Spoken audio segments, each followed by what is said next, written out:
Hi everyone, Dr. Robinson here for our Your Tech Vision YouTube channel and website. And now I'm going to go over some new low vision features in our new 1903 update, and they are phenomenal. You can already see I have this great, wonderful, huge mouse cursor. So the first thing I want you to do is press your Windows key, and you're just going to type in mouse. And you are either going to see or hear mouse settings, and I've got my talking software off now just so you can hear me and I don't have to fight him having a conversation with me. Okay, just so you know, if you don't want to get tendonitis in your hand due to mouse clicking, you can up and down arrow right there, and of course I'm on right, and I actually change it every couple of weeks because I can get tendonitis if I'm using my mouse a lot. I try to avoid it though. But anyway, that's just an option. You can change it easily. Tab. I highly suggest intermixing the roll the mouse wheel to scroll. There are better ways and worse ways depending on who you are. So change those features also. Tab again. Choose how many lines to scroll at each time. I have 3. Once again, these are just up and down arrow. Easy to change. I also have on my scroll inactive windows when I hover over them. So great features on how to change how your mouse works. Now I'm going to continue to tab, and I'm going to go to adjust mouse and cursor size. This is the big one for low vision people.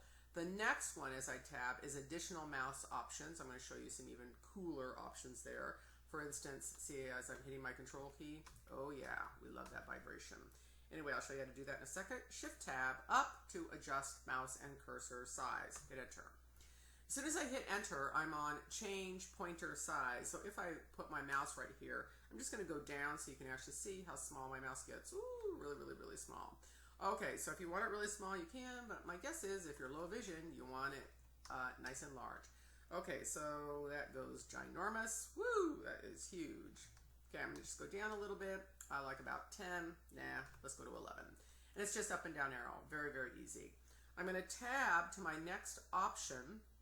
And right now I have black surrounding over white. The advantage of this is even when I'm on a white surface, it's outlined in black. Of course, I go to a dark surface. I can see it pretty easily, white.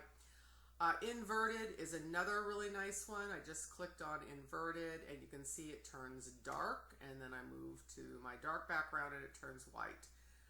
That's another option that I really like. But I'm going to just stick to my nice black outline. That's the one I prefer right now. But it's typically the first one or the third one. Okay? But once again, we're all different. So pick what you like. I'm going to tab again. This is the cursor thickness. I always tell kids, open Word so you can actually see the thickness. So if I hit my Word, Windows key, and Word, and I go ahead and open this. So my cursor's pretty thin right now. So I'm going to Alt-Tab back, and let's go ahead and just up arrow. And as soon as I go back to my Word, oh, nice and thick. Okay? Another great low vision feature. I don't want it that thick, so I'm just going to hit down arrow and go back to thinner. Now I'm going to tab show visual feedback around touch points when I touch the screen. If you have a touch monitor, you may like that. Okay, so options there. And you also have make visual feedback for touch points darker or larger. That's another feature. I don't have that checked. That's another option.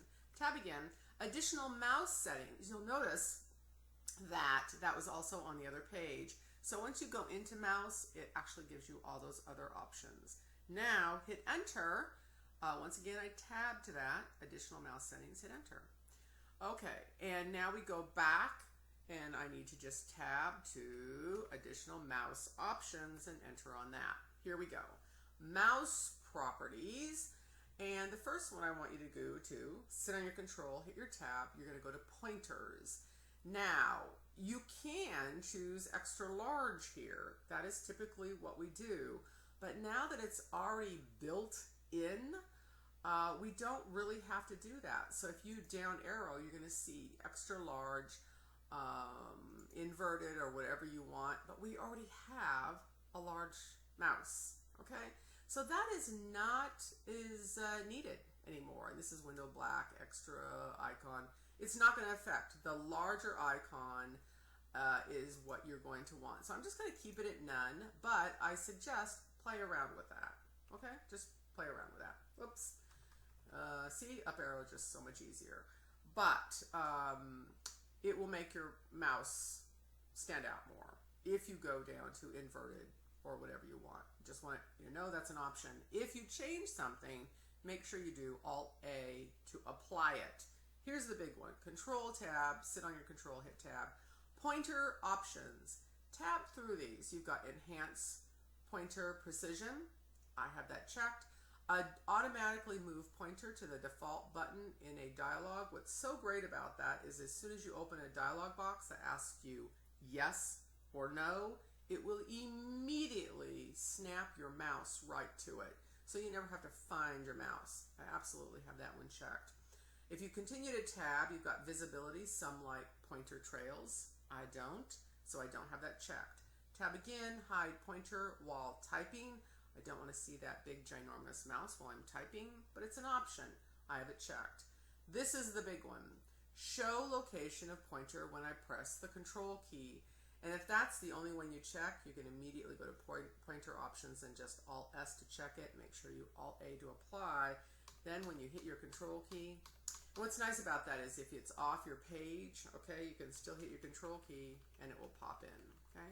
It's just that feature is absolutely preferred by all the students. So those are the big options in your mouse features. If I escape out of that and you go tab around to your tree view, you will also have other ease of access items there that you can check in your tree view. Of course, Bluetooth is there, printers and scanners, mouse, typing, okay? But those are the big ones that we utilize for our low vision kids, and it really enables them to do anything. I do always remind the kids, talking software goes far faster than low vision. So you will notice this is regular font because talking software and our ears go far faster than low vision. But this is a nice way to intermix talking software and low vision skills. Okay, so those are the great ways that you can change for low vision. Go ahead, if you like these videos, give a thumbs up. Go ahead and make more requests on your needs. See you in the next video.